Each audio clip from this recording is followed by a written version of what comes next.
दोस्तों आप सभी का स्वागत है टेकजेंटर यूट्यूब चैनल में। और आज की इस वीडियो में आपको बताने जा रहा हूं कि आप अपनी वीडियो के अंदर किसी भी ऑब्जेक्ट को कैसे ब्लर कर सकते हैं। वो ऑब्जेक्ट आपका पासवर्ड, आपकी ईमेल आईडी या आपकी कोई प्राइवेट इन्फॉर्मेशन हो सकती है जो कि आपकी वीडियो में रह गई और आप उसे पब्लिकली शो नहीं करना चाहते। तो अगर आपको इसको सीखना है तो इस वीडियो को आखिर तक देखते रहिए। दोस्तों अगर अभी तक आपने हमारा यूट्यूब चैनल सब्सक्राइब नहीं करा है तो आपको सब्सक्राइब कर लेना चाहिए और साथ ही साथ बेल आइकन को भी प्रेस कर देना चाहिए ताकि आप हमारी ऐसी इंपॉर्टेंट और हेल्पफुल वीडियो कभी दोस्तों अगर आप अपनी वीडियो में किसी भी ऑब्जेक्ट को ब्लर करना चाहते हैं तो उसके लिए आपको इस ऐप को डाउनलोड करना पड़ेगा जिसका नाम काइंड मास्टर। और इसको कैसे डाउनलोड करना है वीडियो लेयर के साथ और बिना वाटरमार्क के उसके ऊपर मैं पहले वीडियो बना चुका हूं, तो आप उस वीडियो को यूट्यूब कार्ड में देखना मत भूलिएगा और उसका लिंक मैं आपको डिस्क्रिप्शन में भी दे दूंगा। उसके बाद आपको इस प्लस के आइकन पे क्लिक करना है और एम्प्टी प्रोजेक्ट पे क्लिक करना है और फिर दोस्तों आपको मीडिया ब्राउज में जाके अपनी वीडियो को इंपोर्ट करा लेना है, जैसे आप देख सकते हैं मैं करा रहा हूँ। उसके बाद दोस्तों अपना टाइम ढूंढना है जिस टाइम पे आपको ब्लर करना है अपनी वीडियो के किसी ऑब्जेक्ट को, जैसे आप देख सकते हैं वो मेरे में 5.1 सेकंड है। उसके बाद दोस्तों आपको लेयर पे जाना है, एफएक्स पे जाना है, बेसिक इफेक्ट पे जाके गॉसियन ब्लर को चूज कर लेना है और उसके बाद दोस्तों आपको इसे रीसाइज कर देना है।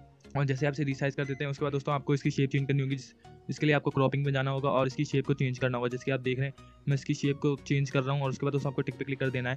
उसके बाद आपको लेयर पे जाके पूरी टाइमलाइन में से ले आना है और फिर से आप इस ब्लर वाली लेयर पे क्लिक करके सेटिंग में जाके इसकी स्ट्रेंथ को बढ़ा या घटा सकते हैं। जैसे कि आप देख रहे हैं मैंने इसकी स्ट्रेंथ को बढ़ाया तो ब्लर ज़्यादा हो गया। और उसके बाद दोस्तों आपकी वीडियो का जो ऑब्जेक्ट है वो ब्लर हो चुका है। उसके बाद दोस्तों आपको चेन में जाना है, सेव वीडियो तो गैलरी में जाना है और अपनी वीडियो को सेव कर लेना है। दोस्तों अगर आपको वीडियो पसंद आई तो प्लीज़ इसे एक लाइक कर दीजिएगा और अभी तक अगर आपने हमारा यूट्यूब चैनल सब्सक्राइब नहीं करा है तो सब्सक्राइब भी कर लीजिएगा। आपसे मुलाकात होगी अगली